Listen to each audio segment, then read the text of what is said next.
Afinal, o que Schopenhauer tem para nos dizer sobre a vida? Enfim, eu sou Felipe Molinari e essa é a Filosofia Explica de hoje.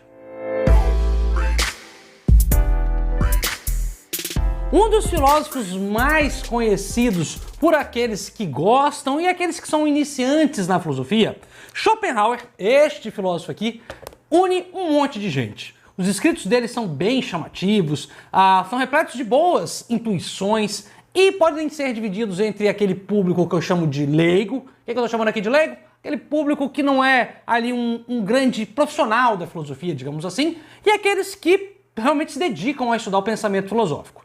Tá, mas indo direto ao ponto aqui desse vídeo, o que acontece é o seguinte, tem muita gente que lê o Schopenhauer para tirar algo como uma filosofia de vida. E também tem muita gente que me pergunta sobre qual seria a melhor obra para ser introduzido na filosofia de Schopenhauer. Bom, a verdade é que a maior obra do Schopenhauer é O Mundo como Vontade e Representação. Eu tenho ele até aqui nessa coleção, não vou pegar aqui agora, mas eu não diria que O Mundo como Vontade e Representação seria uma obra fácil para você que é iniciante. Eu acho que não. Por isso, para pegar aqui uma indicação de um livro para você que quer iniciar sua leitura em Schopenhauer e também para você que quer saber um pouco mais sobre a filosofia de Schopenhauer voltado para essa, digamos, filosofia prática, para essa filosofia voltada para a vida, eu vou fazer aqui então uma resenha deste livro aqui, ó, que é o livro Aforismos para a Sabedoria de Vida. É um livro que ele pode atingir a dois públicos, ele pode atingir, digamos, você que é um iniciante na filosofia, e também você que já está ali há uma longa data nessa caminhada, nessa jornada filosófica. Pois bem, esse livro foi gentilmente cedido pela Edipro, digamos, uma companheira aqui do nosso canal, né? E já agradeço muito, agradeço bastante. Então a gente vai fazer um pouco de uma resenha sobre esse livro, sobre a edição da Edipro. Vamos mostrar aqui os prós e os contras e dizer se ele serve ou não para você, né? E, obviamente, vamos falar também do que diz esse livro. Mas antes da gente se deitar aqui, se deliciar com os pensamentos de Schopenhauer sobre a vida, eu já te faço um convite. Se você quer uma leitura sobre algum filósofo, alguma obra específica, você pode deixar aqui nos comentários ou então ir lá no meu Instagram. Lá a gente pode ter uma conversa mais franca, mais direta. Eu recebo várias mensagens, mas sempre tento responder a todo mundo, beleza? Então chega de papo. Considerações feitas, vamos lá para essa obra que, confesso, me surpreendeu bastante. É uma obra, como o próprio nome já diz, que reflete sobre a vida, não é uma obra de cunho puramente teórico-filosófico, como O Mundo como Vontade de Representação, mas é uma obra também que eu já vou adiantar que ela é como se fosse a conclusão dessa obra do Schopenhauer. Traduz, Felício? Eu diria que Aforismos para a Sabedoria de Vida, fazendo as palavras do próprio autor, seria a culminância, né, o resumo seria bem a palavra, mas a conclusão do pensamento de Schopenhauer. É uma obra que, embora tenha ali suas nuances, não é uma obra muito fácil, digamos que ela não é fácil assim, porque ela tem realmente muita coisa, mas ela é uma de leitura leve. Eu não diria que é uma leitura fácil, mas é uma leitura leve. Você, mesmo não tendo nenhum conhecimento de filosofia muito profundo, você consegue passar por ela tranquilamente. Como é que tá aqui minhas anotações? O que eu já noto assim que me chamou bastante atenção? Deixa eu mostrar então, antes de falar do livro, algumas coisas que eu não gosto. Eu não gosto, por exemplo, dessa capa. Eu acho, espero que a Edipro não fique brava comigo, mas eu não gosto dessas capas que tem esses desenhos dos autores. Eu acho um pouco infantilizado, não sei, mas é uma mera questão de gosto, né? Embora a capa não tenha me atraído, eu diria que a tradução é muito boa e é repleta de notas de rodapé, tanto informativas quanto do autor. Então isso ajuda bastante na leitura. Então, se você quer uma obra realmente aí para iniciar, essa é uma excelente edição, eu já te indico sim. Né? Embora, como eu disse, o único ponto fraco que eu acho é realmente essa capa que eu não acho lá muito bonita. A folha é amarelada, então também ajuda a leitura, mas enfim, vamos para o conteúdo, vamos para o que interessa. É uma obra que me surpreendeu, porque eu, pessoalmente falando, eu não sou muito fã dessa filosofia, digamos uma filosofia de vida, sabe? Aquela filosofia que te ajuda a refletir sobre a vida, como viver bem. Eu não sou muito fã desse estilo de filosofia, eu gosto mais daquela filosofia um pouco mais rígida. Mas essa obra me surpreendeu. Tá? Dois filhos que eu não estou entendendo. Ficou muito em voga nos últimos tempos a filosofia estoicista, o estoicismo, né? Como pegar a filosofia para viver bem, pegar a filosofia para não sofrer bastante. Bom, eu não gosto muito disso, mas eu já digo que aqui destoa bastante disso.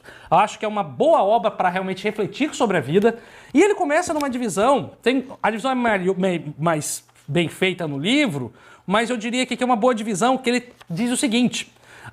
ele começa o capítulo 1 explicando o que seria, né, a divisão fundamental da obra, e ele divide a obra no seguinte sentido: do que cada um é, seria o capítulo 2, do que cada um tem, o capítulo 3, e o capítulo 4 é o do que cada um representa. O capítulo 5 são máximas que ele fala, e o capítulo 6 sobre as diferentes épocas da vida. Tá, Felício, me diz então por que eu tenho que ler esse livro? Olha, eu acho que você tem que ler por vários motivos. Primeiro deles, refletir sobre o que cada um é muito bacana. E aqui eu acho o primeiro grande ponto de originalidade do Schopenhauer. Ele pega sobre o que cada um é e ele não fica naquela tradição ocidental meramente. Você vê nitidamente a influência oriental no pensamento do Schopenhauer, sobretudo no grande aspecto e relevância que ele dá ao corpo. Isso para a época era um grande achado. São poucos os filósofos que realmente valorizam o corpo. Tanto que quando ele fala do que cada um é, ele não vai apelar para um mero intelecto, para uma mera intelectualidade, uma racionalidade, uma subjetividade. Não. Ele vai falar, olha, uma das coisas mais importantes que a gente tem quando a gente vai falar da gente, não é a riqueza que a gente tem, aí ele vai falar do que cada um tem, né? Mas o que a gente é realmente é esse intelecto, mas também é saúde. Então a saúde é um bem primordial, que ele vai logo depois prezar no que cada um tem, que é o seguinte: você só pode ser aquilo que você é realmente em essência se você estiver bem de saúde. Ou seja, você é realmente essa massa intelectual, você não é um mero corpo, você é um intelecto. Mas esse intelecto, que é esse capítulo 2 aqui, do que cada um é, você é esse intelecto, você é essa coisa pensante. Só que essa coisa pensante está vinculada exatamente àquilo que você tem. E o que você tem, que é o capítulo 3, bom, você não tem dinheiro, que dinheiro ele se esvai, você não tem riqueza, você não tem fama, você tem só aquilo que realmente lhe proporciona ser o que é. Traduz, filho, você está falando demais. Olha, para você exercer isso que você é, que é essa potência intelectual, você precisa daquilo que realmente é mais valioso, que seria esse bem da saúde.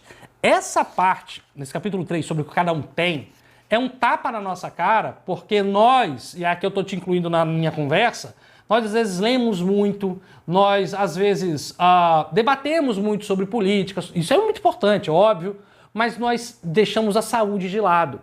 E aqui, nesse aspecto do que cada um tem, é muito interessante esse sobrepeso que ele dá à ideia de corpo, um corpo saudável, e a ideia de uma saúde boa. A saúde ela é um bem primordial que constitui equilíbrio para aquilo que você realmente tem. De nada interessa você ter uma melhor cama do mundo se você não tiver saúde para deitar sobre ela. Imagina você ter a melhor cama do mundo, o melhor colchão do mundo, mas não ter saúde. Então é melhor você ter saúde e deitar numa grama, né? Numa estepe, né?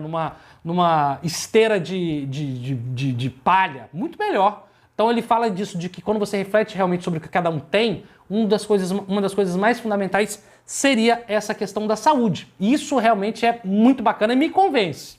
Me convence, assim, da importância. Não sei se... Acho que a grande questão é, não sei se isso vai ser suficiente para me fazer ir na academia, para me fazer mais atividades físicas, mas pelo menos vale o tapa. Eu acho que talvez a grande questão aqui seria sobre isso. Seria sobre refletir exatamente se o livro ele é potente ou não para fazer você agir, colocar isso na prática. Mas isso é outra história.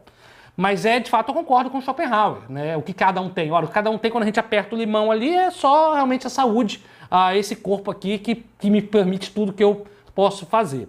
Mas há um outro ponto que eu acho assim muito legal, é o do que cada um representa, que é o capítulo 4. Aqui, meu amigo, aqui é ouro. Aqui é ouro. Acho que só esse capítulo já valeria você gastar suas moedinhas nesse livro aqui. Inclusive, vou até deixar aqui na descrição um link para caso você queira conferir ou até mesmo adquirir esse livro. Eu acho que realmente vale a pena. Não estou fazendo aqui merchan só porque eu ganhei da Edipro, não. Porque realmente o livro me surpreendeu. O que cada um representa, que é esse capítulo, ele mostra o seguinte. Tá, cara pálida, você pode ser o que é, né, aquele capítulo ali, o que é. Você pode ser a pessoa maravilhosa. Você pode ter o melhor bem que é ser uma pessoa maravilhosa e ter muita saúde, por exemplo. Mas você não pode esquecer daquilo que você representa. Você só é mesmo, de forma completa, numa justão daquilo que você é, daquilo que você tem tem, volto a falar, não é necessariamente financeiro, e daquilo que você representa ao próximo. Não existe isso para o Schopenhauer de você ser inteligente e não representar-se ser inteligente. Ou seja, essa imagem que a gente representa aos outros, essa Vorstellung, que a gente dá, do isso Vorstellung, essa imagem mesmo, essa Bild, né, que os outros têm da gente, essa persona que as outras percebem da gente, também é muito importante. Você não é só aquilo que você acha que é, você é também aquilo que os outros pensam que você é. Sim, isso é um tapa.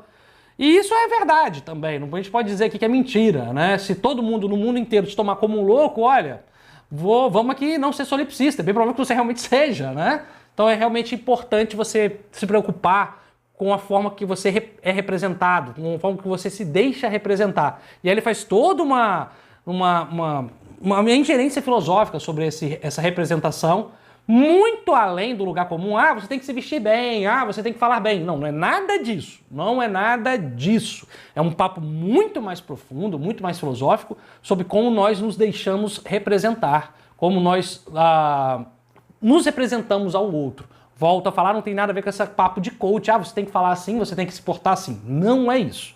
Mas a preocupação com a sua representação, com a forma que você se representa no mundo, é um tópico importantíssimo. Tá, Felício? Então, para mim, que sou um iniciante, vale a pena? Volto a falar, vale porque a linguagem ela é acessível.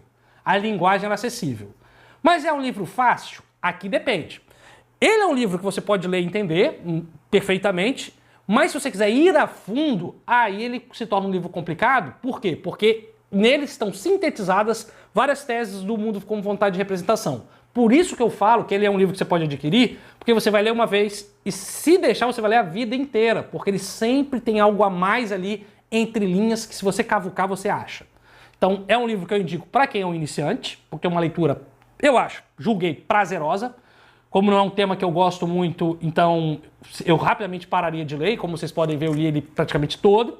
E indico também para quem é como eu aqui, que está tendo uma longa jornada na filosofia, porque ele tem essas curiosidades. Por exemplo, essa aproximação com o pensamento oriental, essa sobrevalorização do corpo no sentido positivo, no sentido bom, e essa síntese do mundo como vontade de representação. Então, para mim, é um livro que vale a pena ter na estante. Mais uma vez, agradeço, Edipro, pelo presente, por esse recebido, né, que é a palavra que normalmente usam nas redes sociais. É um bom livro, fiquei feliz e indico sim para você que é um inscrito aqui no canal. Acho que vale a pena, sobretudo se você é fã de Schopenhauer, é fã do Nietzsche também. Schopenhauer, Nietzsche, até mesmo da psicanálise, é um livro, um prato cheio para você ter aí na sua prateleira, na sua biblioteca pessoal, ok? Enfim, se você quer livros, não só livros, se você quer vídeos como esse, tá a fim de saber mais, conversar mais sobre filosofia e gostou desse vídeo, não se esqueça de curtir, se você ajuda o nosso canal, e se inscrever também, pois a gente continua aqui com esse trabalho de formiguinha de divulgação filosófica nas redes sociais, ok? É isso, espero que você tenha gostado. Tchau, tchau, até a próxima!